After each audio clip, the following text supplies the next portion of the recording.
Akkam jirtu daawwattoota fi dhaggeeffattoota keenya kun sagantaa galoo shawti torban torbanii kan simbiraan ga'u ana baleessa keessan galataa bisaati.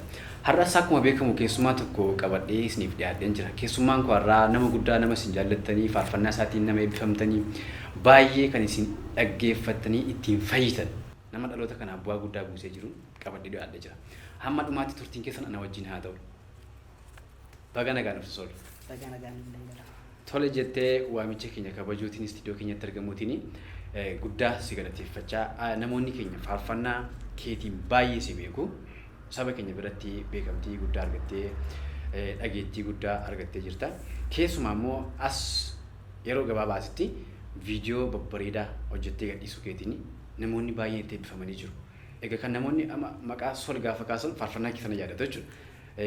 Anis kanuma afanii baay'ee si jaallachuu irraan ka'e si yaaduu irraan ka'een waamicha kana si godhe mee kallattiidhumaan gara gaaffii kootti si dabarsaa mee amma kanaatti hojjettee beekamtii guddaa argachuu keetiin namoota biratti fudhatama guddaa argachuu keetiin yeroo gabaabduu kana keessatti gurra baay'ee argattee jirta sadarkaa amma irra jirtu kanaan maaltu itti dhaga'ama?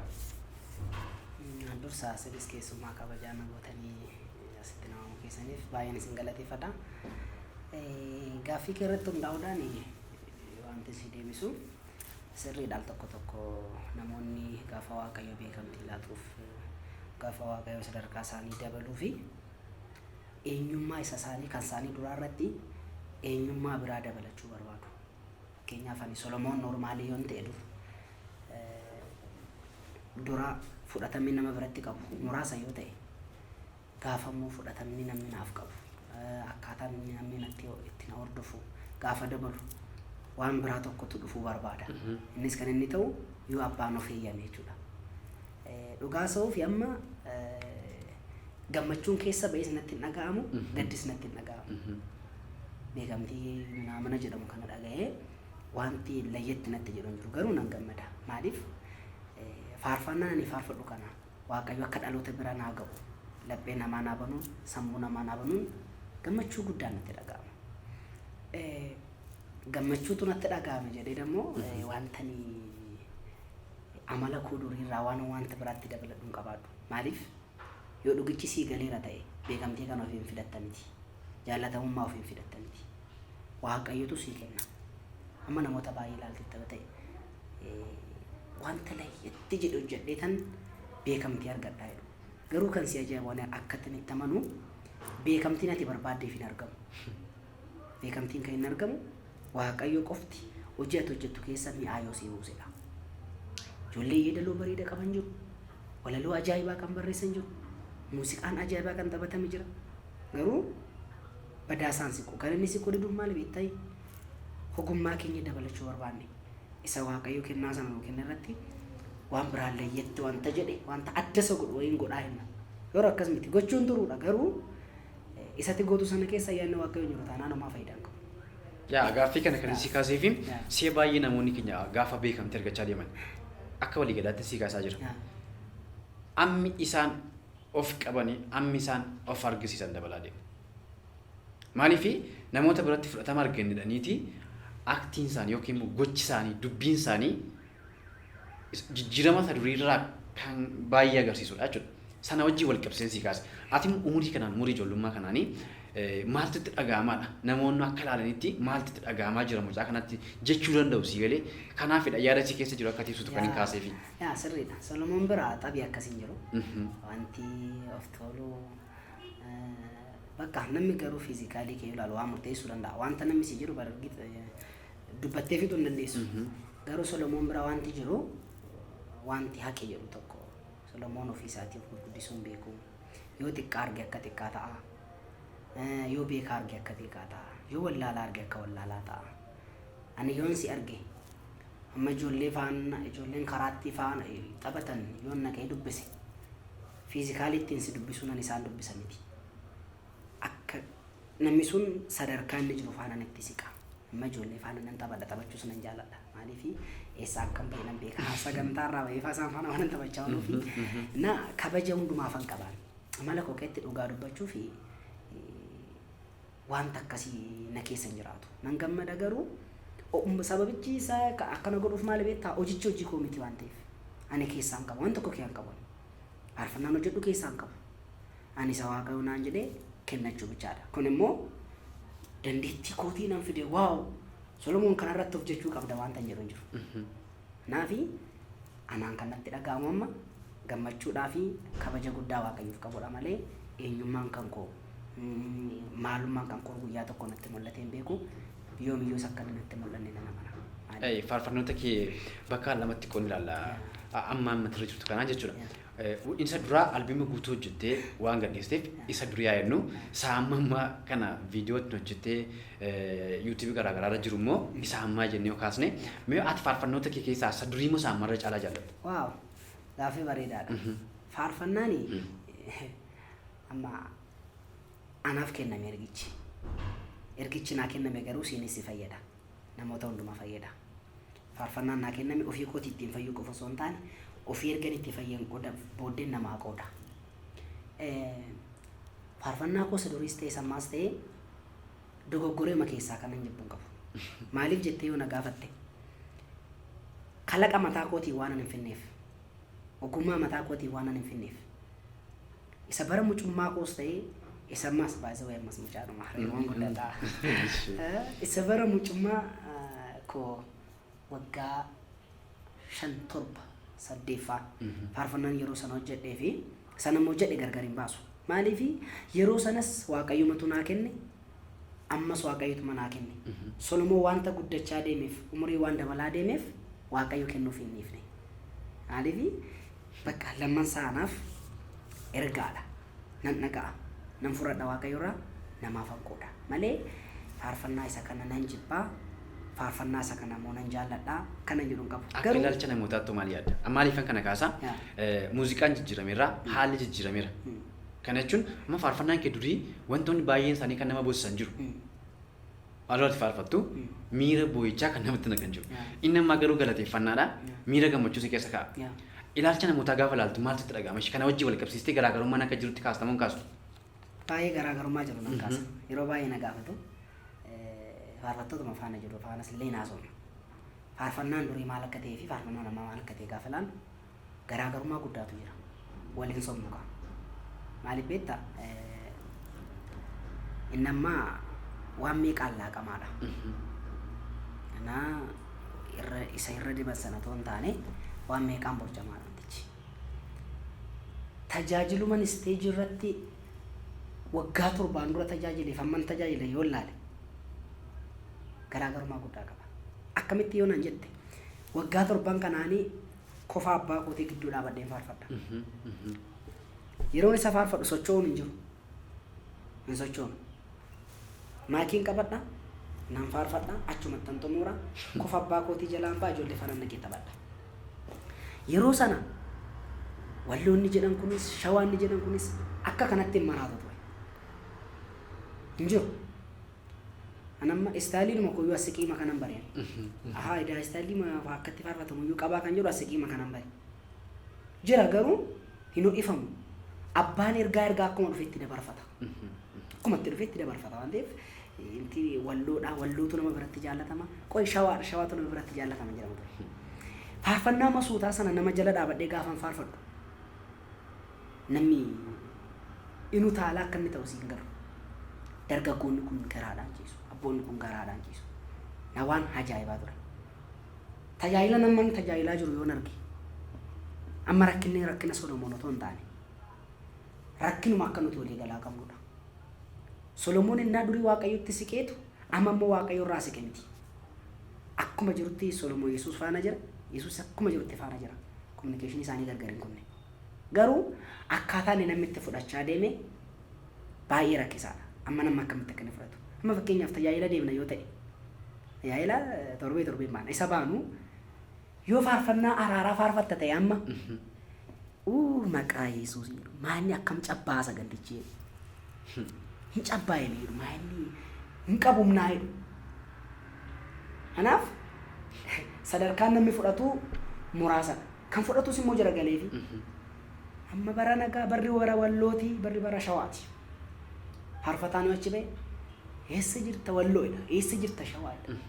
kanuma dhiichisudha bakka. Malee yaa Waaqayyo mee qalbii nu deebisii nu gargaari mee nu jabeessi kan jedhu jiru.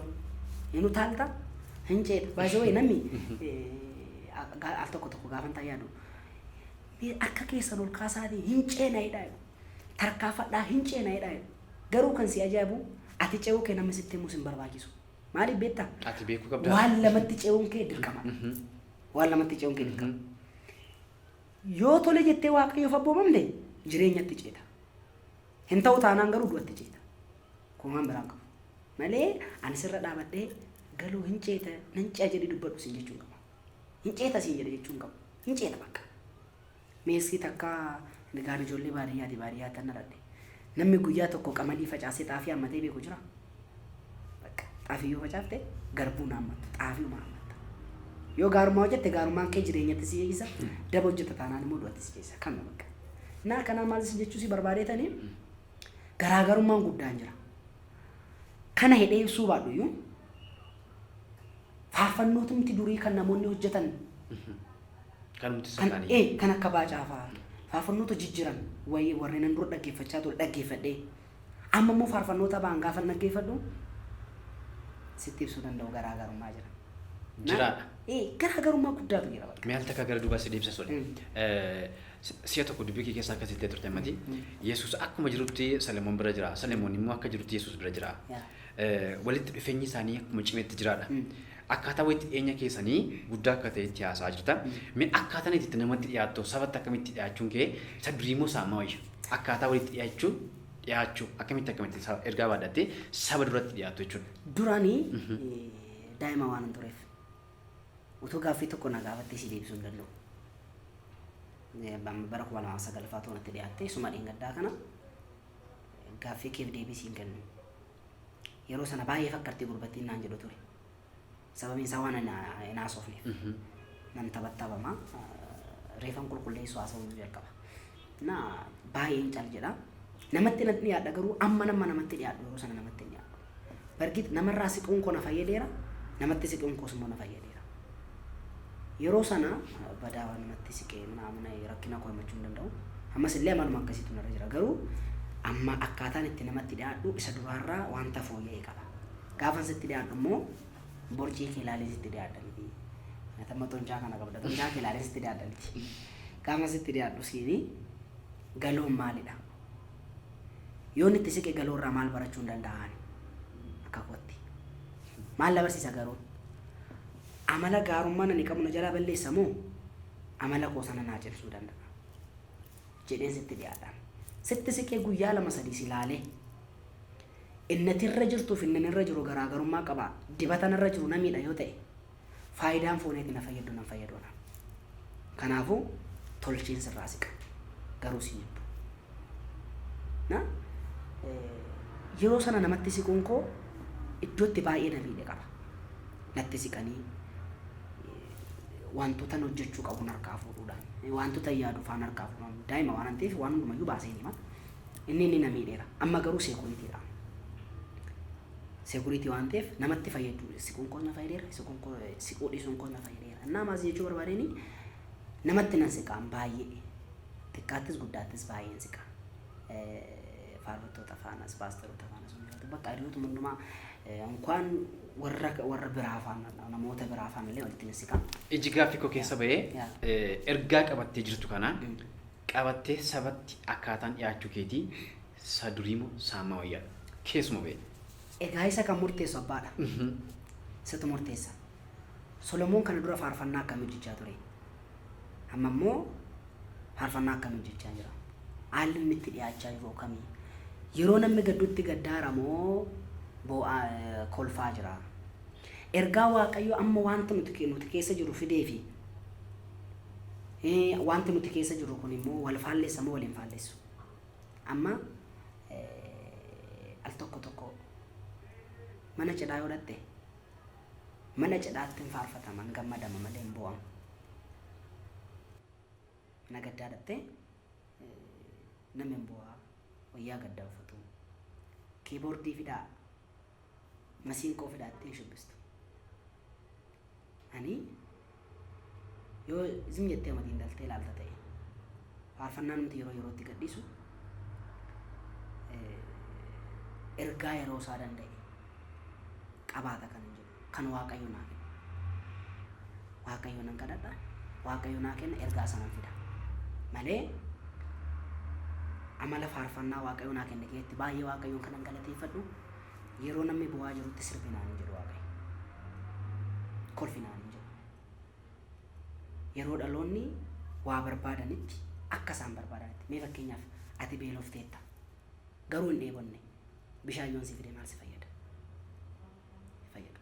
Kanaaf isin kan si barbaachisu midhaan sana nyaata nyaatamu sanadha. Kanaaf wanti keessa koo guutu akkasidha. Waaqayyo kan naaf nus akkasi. Amma faarfannoota hedduutu istiidiyoo jira. Yuutuubii chaanaalii kana dura naasofsiifame irratti maal qabattee dhufte naan jennaani innaa jedhu kan jedhu tokkoon dhufaa jira jedhee. Innaa jedhuun xumurameera.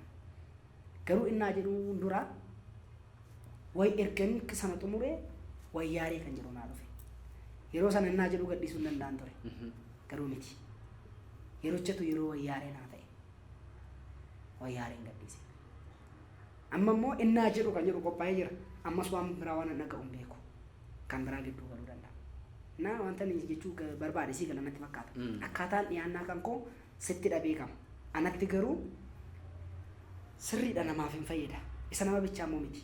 Baay'ee ergaa jechuun ikkoo yeroo ati itti miidhamtetti si hin fayyadu yoo ta'e akka kan kootitti akkan ilaalcha mataa koo qabutti yeroo nan itti barbaadutti nan fayyadu yoo ta'e nan barbaachisu. Ergaa koo miti jechuudha. Amma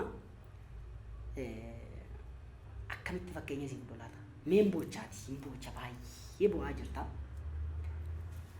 Waaqayyo na gammachiise kan jedhu. Otoon fuudhee gurra kee irratti sii bane. Ati yeroo sana bu'aa jirta.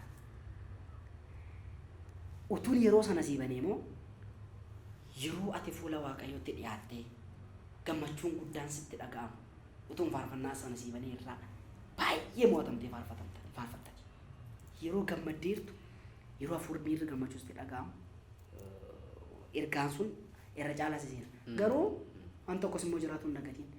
Yeroo hundumaa ergaan haalati jirtu keessa sii dhufa miti. Garuu namoonni tokko tokko akka hubachuu waan danda'aniif akkas miti. Waaqayyo isa tarra gadditu keessa taa'ee boruu kee abdii sitti hima. Jabaadhu siin jedha. Inni amma ergaadha bakka kana kanatti nan amana. Utuu ati rakkachaa jirtu Waaqayyo guyyaa qaba. Gaafa siin jedhu ammeesii. Ergaa jechuun isa kanadha. Kanaafi kaataa dhiyaannaa koo ofii koo miti kanaan godhu garuu ergaa Waaqayyo naa kennerraan baay'ee waan faarfannaan baasu tokkumayyuu qoymi barana walloo to'a. Barana shawaa to'a kanaan faarfannaan deema kan jedhu takka amma yaadeen beeku. Hin godhu san. Maaliif maayis akkatti muuziqaa kan hin qabaanne noormaali dhaqiitii sim jedhee akkatti fuula kiliipii irratti waraabame maaliif Waaqayyo naan jedhin akkanumatti an dabarsa. Malee istaayilii jijjiiree maaliif godhe hin godhu. Ergaan qabu yoo jiraate ergaa Waaqayyo naa kenne sana akkaataa manni naa kenne sanaan sii dabarsa. Miira kee ho'isuudhaaf walloon godhu, shawaan godhu, diiskoon godhu, reegeen godhu maaliin godhu. Waan ajaa'ibaati. Yeroo baay'ee faarfattoonni akka waan abbaa hin qabne yookaan immoo akka guddisee hin qabneefatti komiin saba keessaan ka'a. Siif eenyutu faarfannaa kee siif gulaala?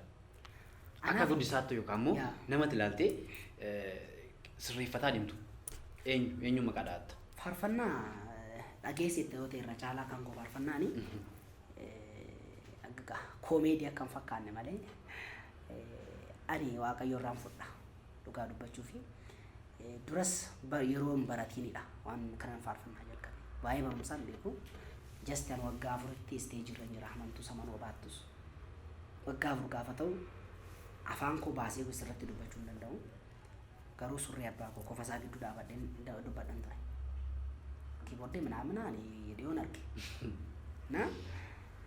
Nagararra dhaabatee too faaziliin kiraaraa naa qabata. Ani qofa isaa gidduu dhaabadha. Ani ergaan fudhadha. Amma namoonni tokko dibata isaanii yookaan otoo karaa deemanii faarfannaa argatu. Yookaan otoo kadhatanii faarfannaa argatu. Kan koo garuu akkas miti. Nan ciisa. Akka nama beellama qabu Waaqayyo na faana dhufa. Har'a si faanaan oole yoon ta'e galgala kana situ faarfata. Situ faarfata. Garuu ergicha waaqayyo karaa kennaa kennaa jira. Faarfannaa albeemii tokkoffaa bukeetti kanan baase baay'ee kanan ajaa'ibsiifadhu. Inni cabsee karaa banuu kan jedhu. Guyyaa wajjin tajaajilaa oolle Geetaachoo Aleensu jedhama. Baay'ee ka'uu kootiifis jalqaba karraa jee namicha sana ture. Faarfannaa kana barsiisaa oolee ni lallabaa oolee. Inni galgala guyyaa wajjin lallabaa turre nan rafe. Namichi sagalee hin qabu. Hin beeku hin danda'u. Garuu akkaataan itti waaqayyo isatti fayyadamee halkan naa fide. Sagaleen namicha sanarraa dhaga'u sagalee ajaa'ibaa ture. Ganama gaafa kennee faarfannaa naaf faarfadhaa jiru garuu zeeroodha. Yeroo baay'ee akkatti naa kenna waaqayyo. Ergaadhuma Yesuus irraa fudhadhee daareektii waan namatti baasas immoo hin jedhu. Namni baay'ee jaalladhu abbaan koo nama wangeelaa hojjetudha. Hojjetaa wangeelaati. Faarfannaan hojjedhu kamiyyuu bara daa'imummaa kootii kaasee isa hamma jiru kana kee hamma ammaatti waan an argettan kenna. Kun akkasin jedha. Macaafa qulqulluu faana hin deemamu hin deemu. Anti kun wal ilaallatu kan jedhu. Isatu taa'ee naa kulaala. Abbaa koo faana taa'ee kan jedhu. Maaliifi amma waa'ee waaqayyo irraa nagee abbaan koo immoo waaqayyo irra caalamoo jedhee kallattiin itti jechuusuu hin danda'a ture. Garuu dubbichi akkas miti. Yaanni sii dhufe tokko anaanaa dhufuu dhiisuu danda'a. Kanaaf baay'ee kan na cimsu. Faarfattoota biraatti illee dabalatee irra caalaa utuun gara paasteroota biraan deemin. Baay'ee amma faarfattootatti dhiyaadhu caalaa ani namoota wangeela lallaban paasterootatti ni dhiyaadha. Isaan irraa gorsa nan fudha baay'ee namoota maqaa sii dhuu danda'u hedduutu jiru. Garuu isa jalqabaa sadarkaan isteeppii jalqabaa kan abbaa koodha. Hedduu yoo deeme abbaan koo na biraan hafu. Isa duraa caalaa isa dura na caafan nafaan dadhabe caalaa amma sadarkaa kamarratti baay'ee nafaan dadhaba. Baay'ee nafaan dadhaba. Eeyyama isaatiin al tokkotti istiidiyoo deemee faarfannaa tokko laadduun. Eeyyama abbaa kootiin alatti waan tokko gochuu hin danda'u. Ergaan akkuma jiruttidha. Garuu namoonni baay'ee iddoo kamitti garuu waaqayyo ergaa naa laateera. Kulaalli maal barbaachisaa jedhu. Kulaalli baay'ee barbaachisaa. Ani kanatti nan amanaa. Abbaa kootu naa kulaala gootummaan guutuutti siin jechuu barbaade. Akka komiitti kan kee faarfannaa kee keessa tokko jechi tokko jira. Maali malli keenya jedhu keessattidha. Komii tokko ka'ee ture.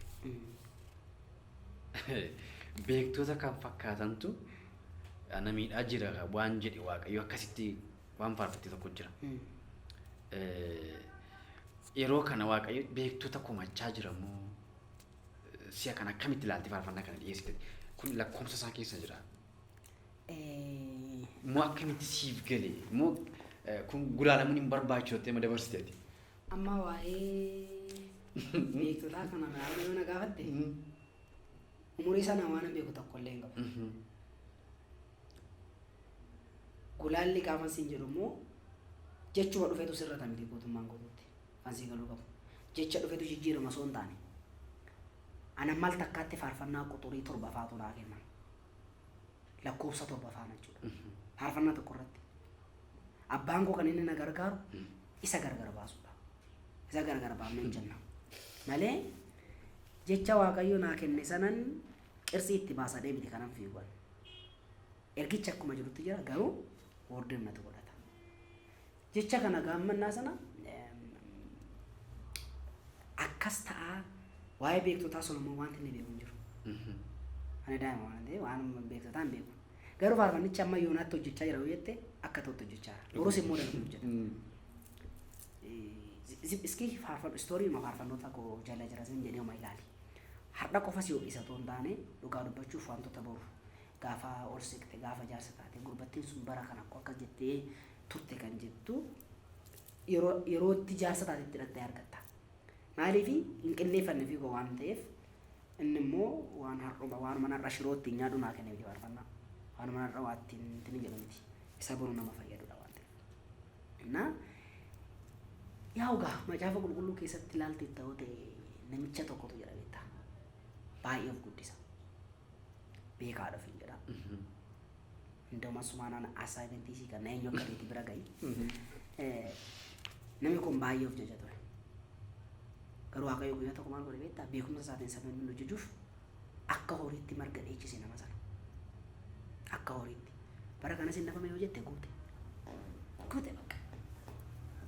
Waaqayyo koo yaalee gaafa ishee dadhabu waanuma amma namaan guunne beekumsi itti qabdi waan amma keessa dhugan. Waanuma xiqqoo fe'uunee iskii beekumsa keessan allaala kottaa jedhe. Yeroo sana gaafa faarfannaan kun amma tole hojjetame hin ta'a ture. Maaliif beekina jedhaniitu isa waaqayyo godhe gararraa akka waan gochuu danda'ani.